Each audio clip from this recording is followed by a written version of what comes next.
Hey there, survivors. Thanks for tuning in to tonight's episode. If you're new here, please consider subscribing. It really helps me keep these stories coming.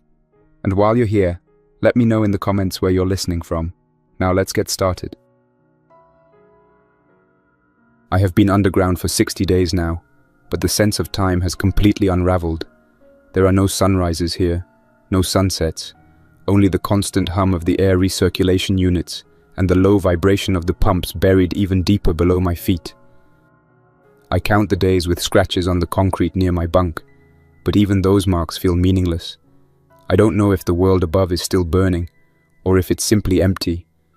Part of me isn't sure I even want to find out. This place was never meant to be a home. It's a Cold War relic, a missile silo buried 150 feet below the windswept plains. When I bought it 5 years ago, people thought I was paranoid. Maybe they weren't wrong, but I was prepared. I spent every dime I had reinforcing the structure, restoring power, sealing the blast doors, and filling it with enough food and water to last at least a year. I believed the world was fragile, that one crisis could unravel everything. It turned out I was right, though I never imagined the disaster would come in the form of the infected. It started quietly enough. News stories about a virus spreading across cities, people collapsing in the streets, emergency quarantines. Then came reports of attacks, violent outbreaks in hospitals, police overwhelmed. It escalated with terrifying speed. By the time I heard the first emergency alert on the radio, telling people to shelter in place, I was already down here, pulling the massive steel doors shut. That decision likely saved my life. The first nights were unbearable. I could still hear the outside world falling apart. Screams carried on the wind, the crack of gunfire echoing across the empty plains, engines roaring on the highway above as people fled in every direction. One night, someone pounded on the blast door, begging to be let in. Their voice was raw and desperate, and I stood there frozen on the other side of 6 inches of steel, rifle in hand, unable to do anything but listen. I didn't open the door. I told myself there was no way to know if the person was infected, but the truth was, I couldn't risk everything for a stranger. The pounding eventually stopped. Then came the silence. It's strange how quickly you notice the absence of sound. Up there, the world had been filled with motion and noise. Down here, the only things I hear now are mechanical. The generator humming through the concrete walls, the faint hiss of the air ducts, the occasional rattle of loose bolts when the ventilation fans kick on. I walk the corridors in silence, flashlight in hand, even though the fluorescent lights still work. I don't trust anything to last forever. I live mostly in what used to be the control center, a cramped cluster of rooms with peeling paint and steel doors. The old missile chamber beneath me is now storage, stacked with barrels of water and shelves of freeze-dried food, ammunition, tools, and medical supplies. It's a fortress of sorts, but even a fortress can become a tomb. Every day, I cycle through the same routine. Check the systems, ration the food, monitor the cameras. Most of the security cameras near the surface no longer work. Maybe they've been damaged by weather, or maybe someone destroyed them. All I see on those screens now is static. Last night, for the first time in weeks, I heard something on the surface. It wasn't loud, more like a faint vibration that carried down through the concrete, a dragging sound across the slab above the blast door. I stopped in my tracks the moment I noticed it. The hum of the generator faded into the background as I tried to isolate the noise. It came again a moment later, deliberate and slow, like something or someone was feeling its way around the sealed entrance. I shut off the lights in the control room and stood in darkness, listening. My mind was spinning with possibilities. Was it an infected? I've heard rumors about how they wander endlessly, sometimes drawn by sound, other times by nothing at all. Or could it have been a survivor, someone stumbling across the silo by chance? Worse still, I wondered if something out there had learned to follow the vibrations of the pumps and generators below. The noise lasted 10 minutes, maybe 15, though it felt like hours. It never turned into pounding or scratching, just that low dragging sound, circling the blast door as if testing it. Then, as suddenly as it had begun, it stopped. I waited in the dark long after the sound was gone, afraid even to shift my weight for fear that something would hear me. I didn't sleep after that. This morning, if you can even call it morning when there's no sun, I checked the surface using the old mechanical periscope. The lens is cracked and fogged with age, but I could make out the empty plains above. Nothing moved. Not even the wind seemed to stir the tall grass. If something had been out there last night, it was gone now. But I can't shake the feeling I'm no longer alone. My supplies are holding out, though I've been rationing more strictly. Food isn't the problem, not yet. Water is trickier. The silo draws from an underground aquifer, filtered through a system I've kept running with spare parts. But the pumps are old. I know they won't last forever. A few days ago, one of the filters ruptured and contaminated the holding tank. I had to drain the entire system and start again, losing most of my reserves in the process. That single failure has left me more vulnerable than I like to admit. If the pump system fails completely, I'll be forced to surface and collect water by hand, which would mean exposing myself to whatever is out there. I keep telling myself I can fix anything that breaks, but I know that's not true. There are limits to what I can improvise. My generator fuel is another ticking clock. I run it only when necessary, but the gauge creeps lower every time I check it. I've built backup systems, battery banks, manual pumps, hand-cranked ventilation, but those are temporary solutions at best. I've started carrying my rifle slung tight across my chest even inside the silo. It isn't just the infected I worry about. If there are survivors left, some of them will be desperate enough to kill for food, fuel, or shelter. That's how the world works now. You trust no one. You show mercy only if you can afford it, and I can't afford it. I keep walking the corridors, running my hand along the cold concrete, listening for any sound that doesn't belong. The silence here feels different now, heavier, as if the world outside is holding its breath. 2 nights ago the sound came back. This time, it was louder, not just dragging, but scraping, something hard raking across the steel of the blast door. It went on for nearly 20 minutes, pausing occasionally before starting again. I sat in the control room, staring at the sealed entrance through the interior cameras, but the screens showed nothing but black and static. I held my rifle ready, trying not to move, barely daring to breathe. And then, as before, it stopped. I stayed awake for hours, listening for it to return, but the only sound was the soft hum of the generator. This morning, when I checked the blast door, I found something I hadn't noticed before. Tiny flecks of rust scattered across the floor. They weren't there yesterday. Something is wearing down the frame, slowly but steadily. I ran my fingers along the edge and felt shallow grooves scratched into the metal, deep enough to catch my fingernail. I don't know how much longer the door can hold. Now I'm faced with a choice I've been dreading. I can stay down here and hope the door keeps holding, or I can risk surfacing while I still have the chance. Maybe find other survivors, or at least another source of safety, before I'm trapped underground for good. The decision weighs on me constantly. I have enough food to last months, but food won't save me if the ventilation system fails, or if something breaches the silo. I keep looking at the ladder that leads up to the surface hatch, untouched since the day I sealed it. That hatch is a one-way gamble. If I go up there, I might not make it back down, but staying here might be worse.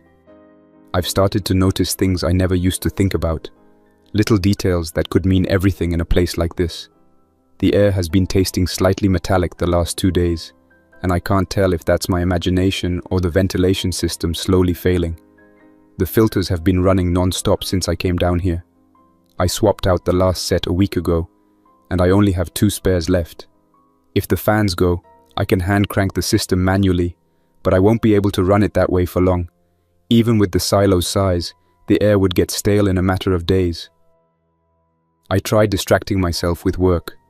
I spent half the morning reinforcing the interior doors, replacing hinges, double-checking the bar locks. I even rewired a few of the old motion sensors in the launch chamber, rigging them to buzz an alarm if anything manages to slip inside. It was a pointless exercise, really. If something breaches the blast door, none of that will matter. But it gave me something to focus on, something that felt productive. When I finished, I climbed the ladder to the upper platform and checked the blast door again. The rust flecks are still there, more of them now, like a fine dust on the concrete. I brushed them away and felt along the steel with my fingertips. The grooves have deepened. I can fit the edge of a screwdriver into one now. I stood there for a long time, with my ear pressed against the cold metal, listening. Nothing. No dragging, no scraping. Just the faint hum of the generator far below.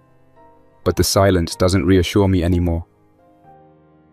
At night, if I can still call it night, I've started hearing things in the lower levels. It's hard to tell what's real and what's my imagination. The silo is huge, with shafts and crawl spaces that haven't been used in decades, and sound carries strangely through concrete. Once, I heard a distant clanging, as if a metal pipe had been knocked loose far below in the missile chamber. Another time, there was a faint tapping that seemed to come from the maintenance tunnel behind the water system. I grabbed my rifle and checked both times. Nothing, but I'm beginning to feel like the silo isn't empty anymore. Yesterday, I took a light and crawled the length of the maintenance tunnel to be sure. It's a narrow shaft barely wide enough for me to fit through, the air thick with dust, my knees scraping against the rusted grates as I inched along. Every sound was amplified. The creak of old metal, the hiss of air through the ventilation ducts, my own breath echoing off the walls. I kept expecting to see something waiting at the far end, a shape crouched in the dark. But the tunnel was empty, as it always is. Still, I couldn't shake the sense of being watched as I backed out of that confined space. I'm starting to think the sounds I hear aren't coming from outside. Maybe something got in. I don't know how that would even be possible. The blast door is the only real entrance, and it's still sealed, but the feeling is there. I find myself checking rooms twice, opening doors slowly, scanning corners I know are empty. I've even started locking myself into the control center at night, which is ridiculous because there's no one else down here. At least there shouldn't be. The worst part is how easy it would be to lose track of reality down here. With no windows and no connection to the outside world, I'm living in a box with only my thoughts for company. When the lights are off and the generator cycles down to its low hum, the darkness is absolute. I can't even see my hand in front of my face. I catch myself imagining things in that darkness. The sound of shuffling feet, the glint of eyes watching from the end of a hallway. I know I'm just wearing myself down, but knowing it doesn't help. I spent today testing the backup systems. The hand-cranked ventilation still works, but it's exhausting. The battery banks are functional, but they'll only power the essentials for a week at best. I keep thinking about what it would be like to stay here until those systems fail completely. No fresh air, no power, just me sitting in the dark, waiting for the silence to finally consume me. That thought alone makes me consider opening the hatch, even if I don't know what's waiting above. Tonight I'll sleep in the control room again. I set up the cot near the bank of monitors, rifle leaning against the wall within arm's reach. I don't know why the cameras at the surface stopped working, but I keep the screens on anyway, staring at the static. It's better than staring at nothing. Around midnight, just as I was dozing off, I heard it again, the scraping at the blast door. Louder this time, deliberate. I sat up slowly, rifle in hand, trying not to make a sound. The noise didn't stop. It came in slow bursts, scrape, pause, scrape, like claws working patiently at the steel. I stepped over to the ladder and climbed halfway up, crouching near the hatch with my ear pressed against the door. The vibrations came through clearly. Whatever was on the other side was strong enough to gouge steel. I thought about shouting, trying to scare it off, but what if it wasn't alone? What if my voice only drew more of them? The scraping continued for nearly 30 minutes, and then there was a new sound. Something struck the door, a heavy thud that reverberated down through the entire silo. Then, another. I backed down the ladder slowly, forcing myself not to bolt for the control room. I stood in the middle of the silo floor, listening to the rhythmic pounding. Each impact was strong enough to make dust rain from the ceiling seams. And then, as suddenly as it had started, the pounding stopped. The silence that followed was worse. I stood there for a long time, gripping the rifle so tightly, my knuckles ached, ears straining for any sign that it was still there. But there was nothing. I barely slept after that. I kept imagining the grooves on the blast door deepening with each scrape, the hinges straining with each blow, If it breaks through, there's nowhere for me to run. This morning, I checked the door again. More rust dust on the floor, more grooves in the steel. Whatever is out there isn't giving up. It's testing the door, wearing it down. I don't know how long it will take, but I know it's only a matter of time. I've started packing a go bag. Nothing heavy, just what I can carry if I have to climb out and run. Canteens, food rations, ammunition, tools, a length of rope, a small first aid kit. I keep going back and forth on whether I should bring the radio. It's bulky and burns through batteries, but if I found other survivors... No, that's wishful thinking. I haven't heard a single transmission since the first week. I'm not ready to surface yet. I need more time to think, more time to prepare. But I can't ignore the reality. The longer I stay, the worse my odds become. If something breaches that door, I won't even have a chance. I walked the entire silo again today, checking the perimeter as if I could find a weakness I'd missed before. The launch chamber was still silent, the catwalks lined with dust.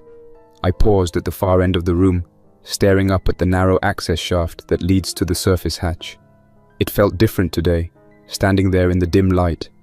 That hatch is my only way out, but it might also be a death sentence. I turned away eventually, forcing myself to keep busy, to go through the usual checks of the generator room and the water system. I was halfway through flushing the filters when I heard it. A sharp metallic crack that echoed through the concrete walls. It came from above, somewhere near the blast door. My first thought was that the door had given way, but the noise didn't repeat. I set my tools down quietly and picked up the rifle leaning against the wall. I climbed the stairs 2 at a time, my boots scraping against the metal treads, ears straining for another sound. At the top platform I froze, crouching low by the ladder that leads up to the door. I didn't hear anything at first, just the distant hum of the generator and the blood rushing in my ears. Then came the scraping. It wasn't frantic, it was measured, steady, like something dragging hard metal against steel. I leaned forward until my ear was almost touching the underside of the blast door. The sound came in pulses. Grind, pause, grind, always in the same spot near the edge of the frame. I pictured claws at first, but that didn't make sense. The sound was too harsh, too clean. It was more like a tool, something with weight behind it, gouging into the metal. I backed down a few steps, gripping the rifle tighter as I thought it through. If it was one of the infected, it shouldn't be using tools. They just hammer or throw themselves at obstacles mindlessly. But if it was a person... I climbed back up to the small observation slit, a gap barely the width of my finger, hidden in the frame of the hatch. I angled my eye against it and saw movement outside. At first I thought it was just wind rustling the grass, but then a shape shifted into view. Someone was crouched at the base of the door, shoulders hunched, arm moving in slow, deliberate motions. I couldn't make out details in the dim light, only the gleam of something metallic in their hand. I wanted to shout, to demand they stop, but I bit it back. If there was one person out there, there could be more, and I couldn't give away my exact position. I watched in silence as the figure worked at the door for a few more minutes before pausing. They looked up suddenly, as if they'd heard something behind them, then backed away into the shadows beyond my line of sight. I waited another 10 minutes, then 20, eyes glued to the slit, but the figure didn't return. My chest felt tight from holding my breath. Whoever it was hadn't been infected. The movements were too coordinated, the posture too steady. That left me with only one conclusion. Someone was trying to force their way inside. I retreated down the ladder and locked myself into the control room, pacing the narrow space. I kept replaying the sound in my head, the deliberate scrape of metal on metal. If they'd been using a tool, they might have already weakened the door. I couldn't wait this out anymore. If the door failed while I was trapped inside, there would be nowhere to run. I decided I would have to go outside and confront whatever was happening. I didn't like the idea, but it was better than being sealed in here like an animal. I pulled my go bag from the corner and went through the contents one last time. 2 canteens, rations for 3 days, spare magazines, a length of rope, flashlight, multi-tool, and a small pry bar. I slung the rifle across my back and clipped the pistol to my belt. I stood at the base of the ladder for a long time, staring up at the hatch, trying to work up the nerve. The thought of opening that door after 60 days underground felt like stepping off a cliff. I climbed slowly, one rung at a time, until I was pressed against the steel. I unlocked the first set of hydraulic latches, the mechanism groaning in protest after weeks of inactivity. I disengaged the second latch and braced my shoulder against the hatch. The seal broke with a hiss of stale air. Cold wind rushed down into the silo, carrying the smell of dirt and old grass. I climbed up, eased the hatch open a few inches, and scanned the horizon with the rifle raised. The plains were empty. I stepped fully outside, boots crunching on the dry earth, and turned in a slow circle. The silo was hidden beneath a shallow rise in the ground, and the surrounding grassland stretched for miles without a single tree to break the view. There was no sign of movement, no sound but the wind. I waited a full minute before lowering the rifle. I examined the outside of the blast door next. The steel was gouged deeply near the edge, the grooves raw and shiny, fresh enough that flakes of metal still clung to the frame. Whatever tool had been used left clean, parallel marks, the kind you'd expect from a pry bar or a heavy chisel. Whoever had done this knew exactly where to attack. I crouched low and studied the ground around the entrance. The soil was hard-packed, but I could still see faint impressions where someone had knelt, boot prints leading away into the grass. They weren't recent enough to be crisp, already softened by the wind, but they gave me a direction. The tracks led toward the old access road half a mile away. I debated following them, but the open land offered no cover. If I ran into whoever had been here, I'd have no advantage at all. Instead, I circled the rise slowly, checking for any other sign of intrusion. On the far side, I found a discarded length of steel pipe, its end flattened and scarred from striking the door. I carried the pipe back to the hatch and stood there thinking. Someone had found this place, and they might return with better tools or with help. If I retreated underground and sealed the door again, I could be trapping myself. But if I stayed out here, exposed, I'd be just as vulnerable. I forced myself to move quickly. I returned to the hatch and climbed halfway down the ladder, pausing to listen.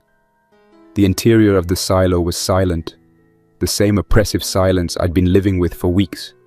I dropped the bag inside, then climbed back up and closed the hatch enough to leave a narrow gap. From this vantage point, I could watch the approach from a distance while still being able to retreat if necessary. I waited there for hours, crouched on the edge of the hatch with the rifle resting on the lip, eyes scanning the horizon. The sun was already low when I finally saw movement in the distance. A figure crossing the access road. They moved slowly, pausing every so often to look around. I kept the rifle trained on them as they drew closer, but I couldn't make out details until they were within 200 yards. It was a man, tall and thin, wearing a torn jacket and carrying a backpack slung over one shoulder. He wasn't infected, at least not obviously. He moved with purpose, glancing over his shoulder as though afraid of being followed.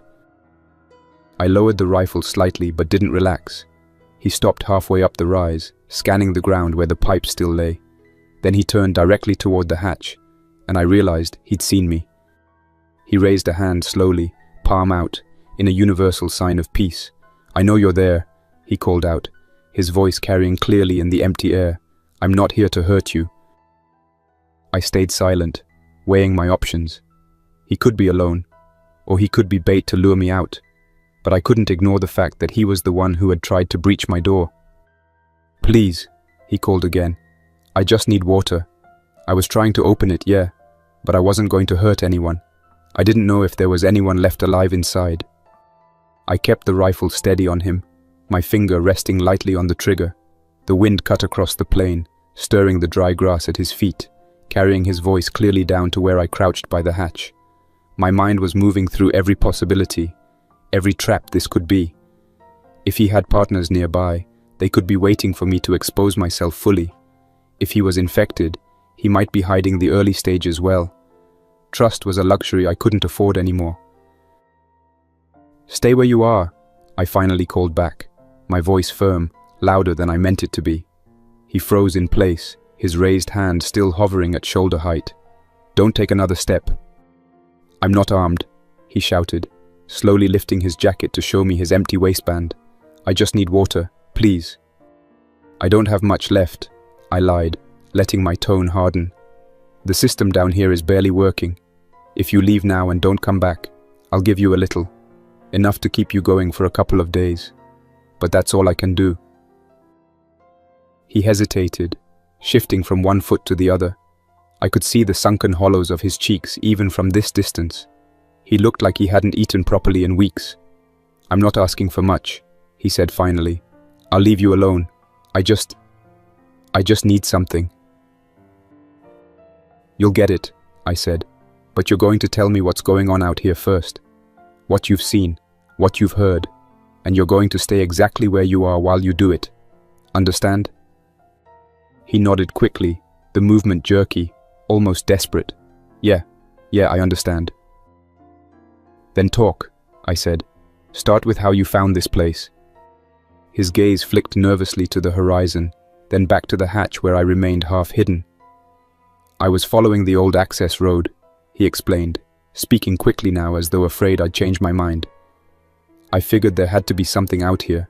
I saw the mound in the grass, the way the ground was shaped. It didn't look natural. Then I found the hatch. I didn't know if it was empty or not, but it was the only place I'd seen in miles that looked like it could be shelter. So, I tried to open it. I'm sorry. Who else is with you? I asked. No one, he said instantly. I've been alone for weeks. I didn't believe that entirely. His clothes were too clean for someone wandering the plains without backup, and his pack looked far too light to hold the supplies he'd need to survive. But pressing him harder now might spook him, and the last thing I wanted was him bolting without telling me what he knew.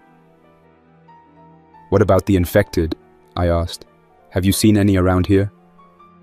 His expression shifted, a shadow crossing his face. Yeah, he said, his voice dropping slightly. They're not like they were before, not slow anymore. They move faster now. They travel in groups, following roads and water. I barely got away from the last pack I ran into. How many? 7 or 8, maybe more, he said. I don't know. It was a week ago, maybe less. I stopped counting the days. The last place I saw anyone alive was a gas station near the highway. There were pieces left of the people who tried to hole up there. I didn't stick around. I let him speak, listening carefully to every detail. He described abandoned vehicles lining the roads, distant fires still smoldering in the ruins of farmhouses, and the sight of bodies, infected or not, lying half buried in the tall grass. It wasn't anything I hadn't expected, but hearing it confirmed how dangerous the surface had become. All right, I said finally. You've told me enough. Stay where you are and I'll bring up some water. If I see you move toward me, even an inch, you won't get a single drop. Do you understand? Yes, he said quickly. I'll stay right here. I slipped back down the ladder and grabbed a small container from my go bag, filling it from one of the backup canteens. When I returned to the hatch, I pushed the door open wider, just enough to step outside. The man was still standing in the same spot, eyes locked on the rifle slung across my chest. Set it on the ground and step back, I said, holding up the container. When I close the door, you can come get it, then you leave. He nodded again and did as he was told, stepping back several paces. I set the container down on the dry earth and started to retreat, keeping my rifle pointed low but ready. That was when I saw his expression change. His eyes widened, darting past me to the horizon. Behind you, he whispered, the words catching in his throat. I spun around instinctively, raising the rifle. In the distance, several figures were cresting the rise, moving quickly through the grass. Their movements were jerky, unnatural, heads snapping from side to side as if they were tracking something. The infected. Go! I shouted at the man, but he was already running, sprinting down the slope and vanishing into the grass without another word. He didn't even try for the water. I didn't blame him. I brought the rifle up and sighted on the closest infected. It had already locked onto me, its pale face twisting into a grotesque snarl as it broke into a loping run. I squeezed the trigger, the crack of the shot echoing across the empty land. The round took it high in the chest and it staggered but didn't go down. I fired again, adjusting my aim, and this time the body folded and skidded to a stop. The others were closer now. I fired a third shot, then a fourth, each one dropping another infected in turn. My hands worked mechanically, chambering rounds, sighting targets, pulling the trigger. The air was thick with the stench of rot by the time the last one fell face first into the dirt a mere 30 yards from the hatch.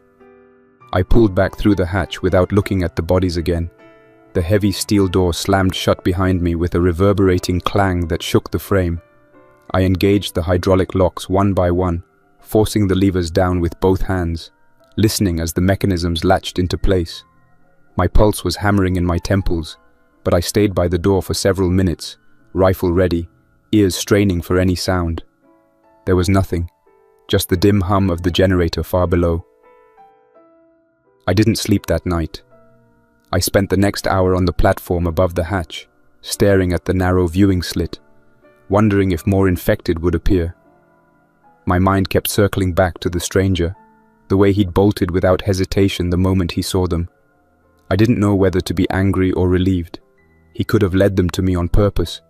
Or maybe he'd just been another desperate survivor unlucky enough to stumble onto this place. It didn't matter now. He was gone, and I was alone again. The next day, I busied myself with routine tasks, anything to keep my hands moving and my mind from drifting.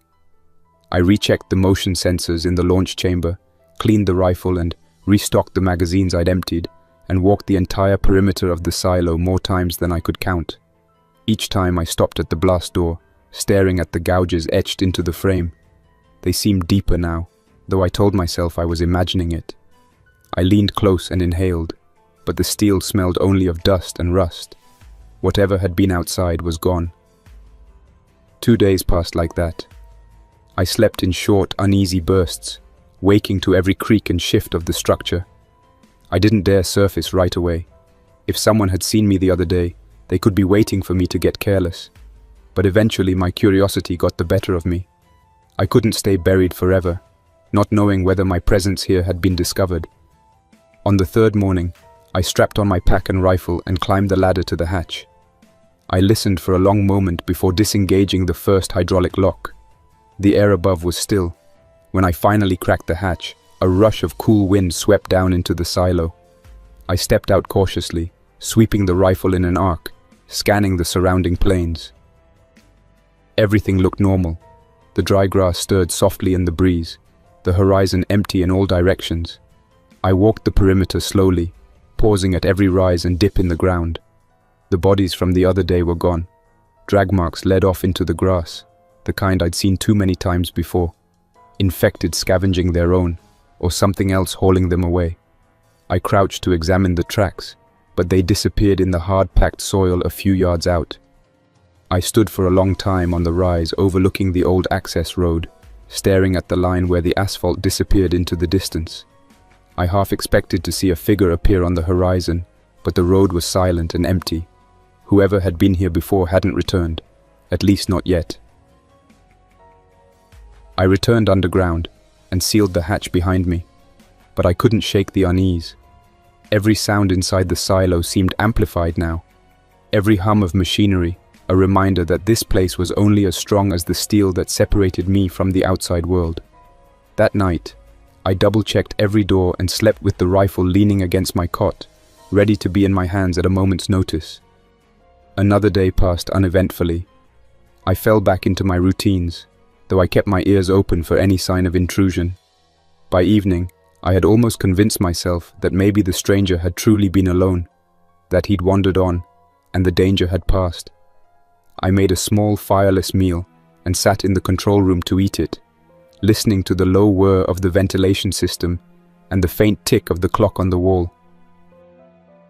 Then came the explosions. The first blast shook the entire silo, rattling dust from the ceiling seams and sending my half-finished meal sliding off the table. I was on my feet instantly, rifle in hand, my ears ringing. The sound came from above, directly over the blast door. I could hear the deep metallic groan of the frame under pressure. Another explosion followed, louder this time, a concussive thud that reverberated down through the concrete walls. I staggered back against the far wall, my eyes darting to the cameras, but the surface feeds were still nothing but static. I ran for the ladder, climbing to the upper platform, my hands slick with sweat on the rungs. A third blast struck as I reached the top, the sound like a giant hammer slamming into the earth itself. I felt the blast door shudder beneath my boots, the hydraulic lock straining as the hinges screamed in protest. Dust poured down from the ceiling in thick clouds. I crouched low, bracing myself against the wall as the air filled with the metallic groan of bending steel. I barely had time to register what was happening before the fourth blow hit. The force of it sent a shudder through the entire structure. Then, with a sound that made my stomach drop, the blast door gave way. The hinges tore free of the concrete frame, and the massive slab of steel crashed down onto the platform, sending a gust of stale air surging through the shaft. I scrambled back, heart pounding as the echo of the impact faded. The entrance to my sanctuary, the single barrier that had kept me safe for 60 days, was gone. Through the cloud of dust rising from the fallen door, I could see the shaft leading up to the surface, now open to the dark sky above. Something moved at the edge of the hatch, silhouetted against the faint light.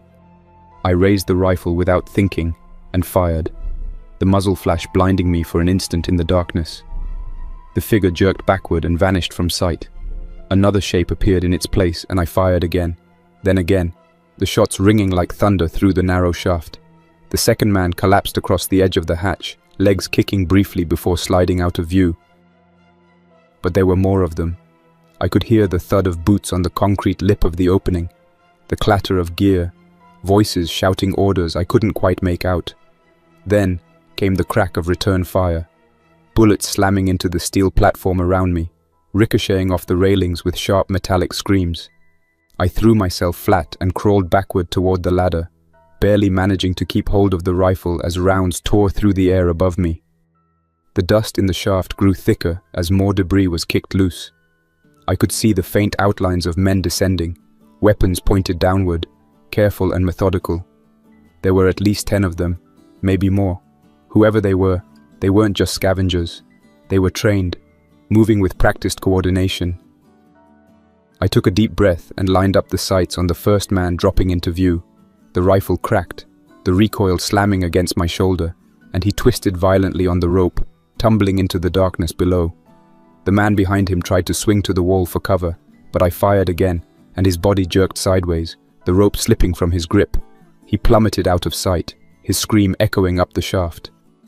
The return fire was immediate. Bullets chewed into the concrete around me, sending shards of stone cutting into my arms and face. One round clipped the railing inches from my head. I ducked low and backed toward the stairwell that led down into the command center, my rifle spitting a few last suppressive shots as I retreated. By the time I reached the bottom of the stairs, they were already inside. The sound of boots striking metal rungs echoed through the shaft, shouts growing louder, more confident. I sprinted into the control room, slammed the door behind me, and threw the heavy bar lock into place. Then I doused the lights and crouched in the corner, forcing myself to stay absolutely still as the first of the intruders reached the platform above. The hours that followed were some of the longest of my life. I could hear them moving through the silo, boots scraping against the concrete floors, doors opening and slamming shut as they swept each section in turn. Occasionally one of them would call out to the others, their voices low, too distant for me to make out words. I could picture them spreading out, rifles raised, methodically checking every room and corridor. I had managed to kill at least 4 of them at the entrance, maybe more, but there were still too many left. 10, 12, I couldn't be sure. All I knew was that staying here meant eventually being cornered. My hands trembled as I gripped the rifle, ears straining for any hint that they were close. At one point, a beam of light swept across the small window in the control room door. I froze, holding my breath, afraid even the sound of my heartbeat would give me away. The intruder lingered for what felt like an eternity before moving on. I waited until the sound of his footsteps faded before allowing myself the smallest exhale. I couldn't hold out here forever. They were tearing the bunker apart piece by piece, and sooner or later they would reach this room. The thought of dying trapped in this concrete box was unbearable.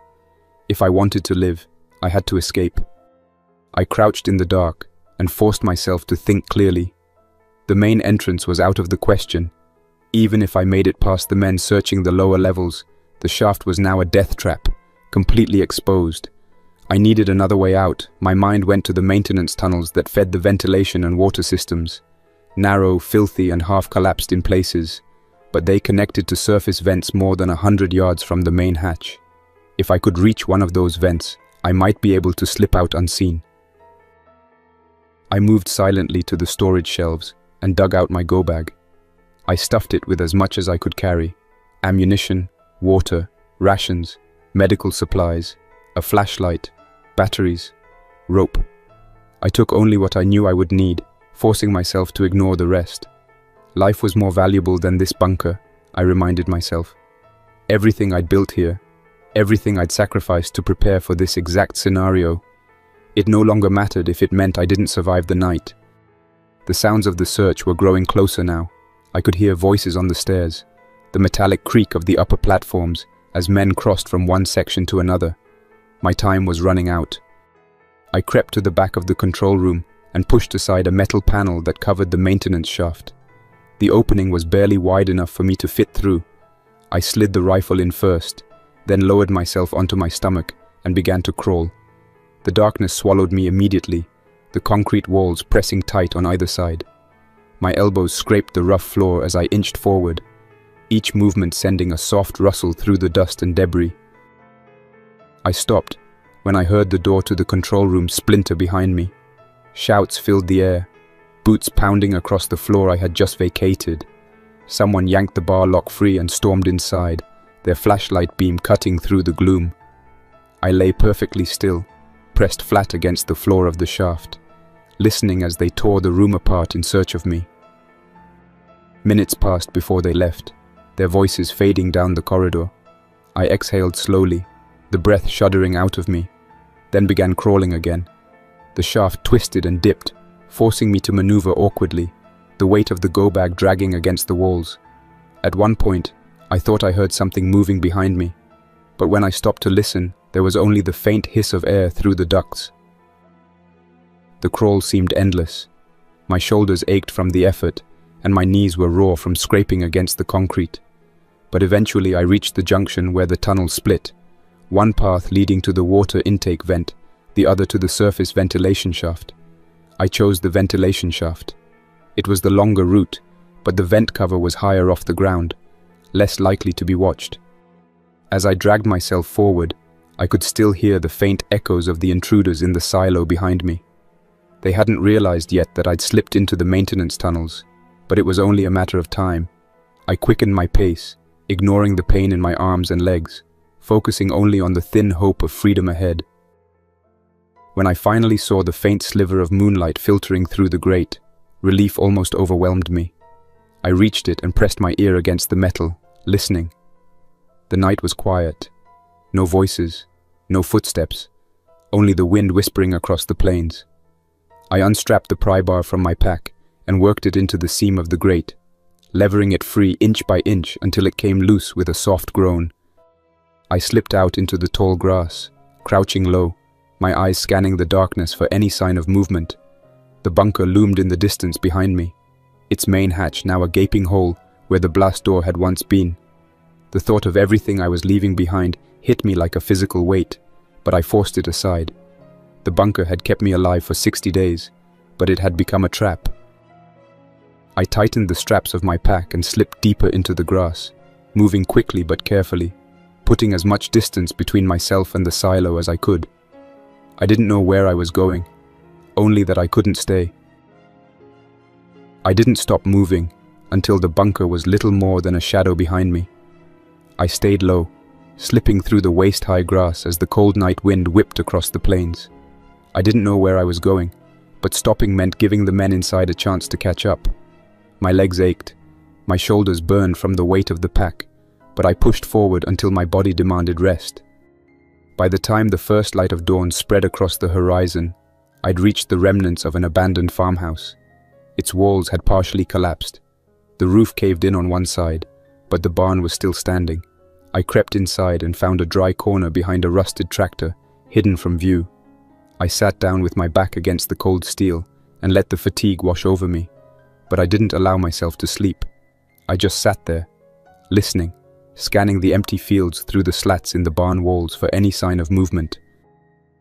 I stayed there most of the day, rationing sips of water and a few bites of food while I listened for engines or voices that never came. When the sun began to set, I decided to move again. The barn was too exposed, too easy to find. I waited until full dark before slipping back into the fields, heading north toward the tree line I'd spotted in the distance earlier. It was close to midnight when I reached the woods. The trees closed around me like a shroud, their thick canopy blotting out what little moonlight there was. I moved carefully, one step at a time, testing the ground ahead with each footfall. The silence was suffocating, broken only by the distant rustle of leaves. That was when I first heard them. It was faint at first, a wet dragging sound somewhere ahead of me. I froze, my hand tightening on the rifle's grip, listening. The sound came again, closer this time, followed by a low gurgling moan that made my stomach twist. I crouched low and edged forward until I could see the source. A clearing opened ahead, bathed in thin moonlight. In the center were 3 infected, but they weren't moving like the others I'd seen. They weren't even standing. Their bodies were twisted and broken, sprawled on the forest floor as though they'd collapsed mid-stride. One of them lifted its head weakly when it heard me, jaw snapping at the air, but its limbs refused to obey. Another tried to crawl forward and failed, dragging itself in a slow circle as its ruined legs twitched uselessly behind it. I stepped into the clearing cautiously, my rifle aimed at their heads. They made no attempt to get up. Their skin was pale, almost translucent, stretched thin over jutting bones. I'd seen infected before, but never like this. It was as though something had drained them, left them too weak to move. I circled wide around them, watching the way their empty eyes followed me, and a cold certainty settled in my gut. Whatever had done this to them, it wasn't mercy. I didn't linger. I slipped back into the trees and kept moving. The image of those paralyzed infected burned into my mind. I didn't know if they were sick, starving, or something worse, but it felt like a warning. I reached a small ravine with a shallow creek running through it. The banks were steep enough to offer some cover, and I found a narrow overhang where the roots of a fallen tree had carved out a dry pocket in the earth. It wasn't much, but it would keep me hidden. I cleared out the debris, laid my pack on the dirt as a pillow, and tried to settle in. I couldn't sleep. Every sound in the woods felt magnified. The distant creak of trees, the trickle of water in the creek, the occasional rustle of something moving in the brush. My mind kept drifting back to the bunker, to the invaders tearing through my sanctuary, and the infected crawling helplessly in the clearing. There was no safety left anywhere. At some point in the long hours before dawn, I realized I was stepping into a void. Everything I had relied on was gone now. The walls, the stockpiles, the routines that had kept me alive for 60 days. Out here, there was nothing but open ground, and the possibility of death waiting behind every shadow. But I was still alive. That had to be enough for now. I closed my eyes, clutching the rifle tight against my chest, and told myself that when morning came, I would keep moving, because staying still in this world was just another way of dying. That's all for now. Thanks for listening. If you enjoyed this story, don't forget to like and subscribe for more unsettling creepypastas. Your support keeps my channel alive. Until next time, stay quiet, stay vigilant, and trust nothing, not even the silence.